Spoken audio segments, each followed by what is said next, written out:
राजनीति में साधु संतों का दखल कोई नई बात नहीं है। आम लोगों पर साधु संतों के प्रभाव के चलते सियासी पार्टियां साधु संतों को अपने साथ लाने और चुनाव में उम्मीदवार बनाने से भी गुरेज नहीं करती। बीजेपी में खास तौर से इसकी पुरानी परंपरा रही है। यूपी के मुख्यमंत्री योगी आदित्यनाथ इसके सबसे बड़े उदाहरण हैं। राजस्थान में हो रहे विधानसभा चुनाव में कई साधु संत मैदान में है। खास बात ये है कि इस बार कांग्रेस भी इसमें पीछे नहीं है। राजस्थान में बीजेपी ने 4 साधु संतों को टिकट दिया है। वहीं कांग्रेस की ओर से एक संत को प्रत्याशी बनाया गया है।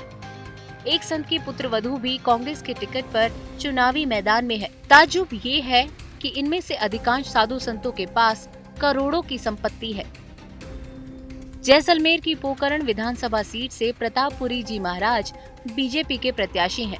बीजेपी ने उन्हें पिछले चुनाव में भी प्रत्याशी बनाया था, लेकिन वो कांग्रेस के साले मोहम्मद से महज 872 मतों से चुनाव हार गए थे। प्रतापपुरी महाराज के पास कुल 3.39 करोड़ रुपए संपत्ति है। उनके पास एक स्कॉर्पियो गाड़ी है और 11 तोला सोना भी। प्रतापपुरी महाराज ने अपनी आमदनी का स्रोत पूजा पाठ और खेती बताया है।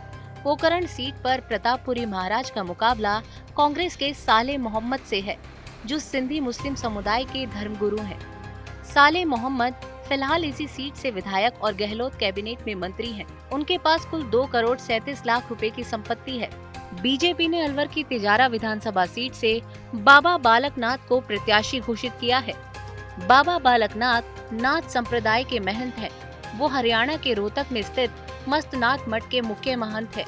पिछले लोकसभा चुनाव में बाबा बालकनाथ अलवर से सांसद चुने गए थे। अब उन्हें विधानसभा चुनाव में उतारा गया है। बालकनाथ के पास कुल 13.79 लाख रुपए की संपत्ति है। हलफनामे में बालकनाथ ने उस मठ की संपत्ति का ब्यौरा नहीं दिया है जिसके वो महंत है। बालकनाथ बीजेपी के राष्ट्रीय नेतृत्व के बेहद करीब हैं। उनके पक्ष में प्रचार के लिए योगी आदित्यनाथ तिजारा आ चुके हैं। बालकनाथ अपने एक बयान की वजह से भी इन दिनों चर्चा में है। एक चुनावी सभा में उन्होंने वसुंधरा राजे को राजस्थान का भावी सीएम बता दिया, जिसके बाद सूबे की सियासत में खलबली मच गई।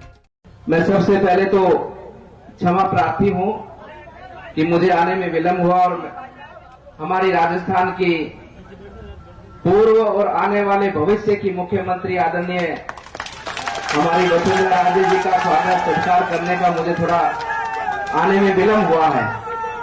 सिरोही विधानसभा सीट से बीजेपी ने ओटाराम देवासी को प्रत्याशी घोषित किया है। वो 2013 से 2018 तक बीजेपी के विधायक और वसुंधरा राजे के कार्यकाल में मंत्री भी रह चुके हैं। देवासी पहले पुलिस में सिपाही थे। बाद में उन्होंने आध्यात्म की राह चुनी और मां चामुंडा के भक्त बन गए। वो मुंडारा माता मंदिर के महंत है। ओटाराम देवासी के पास 1.43 करोड़ रुपए की संपत्ति है। उनकी आय का मुख्य स्रोत पूजा पाठ, भेंट और पेंशन है। जयपुर की हवा महल सीट से बीजेपी ने बाल मुकुंद आचार्य को प्रत्याशी घोषित किया है। वो जयपुर की हाथोस धाम के महंत हैं। पिछले कुछ सालों से हिंदुओं पर हो रहे अत्याचारों के खिलाफ उन्होंने कई आंदोलन किए। बीजेपी ने धार्मिक कार्ड खेलते हुए बाल मुकुंद आचार्य को पहली बार चुनाव मैदान में उतारा। बाल मुकुंद आचार्य की कुल संपत्ति 88 लाख रुपए है। उन्होंने हलफनामे में बताया है कि उनकी आय का मुख्य स्रोत पूजा पाठ और दक्षिणा है। जयपुर की मालवीय नगर सीट से कांग्रेस ने डॉक्टर अर्चना शर्मा को प्रत्याशी बनाया है।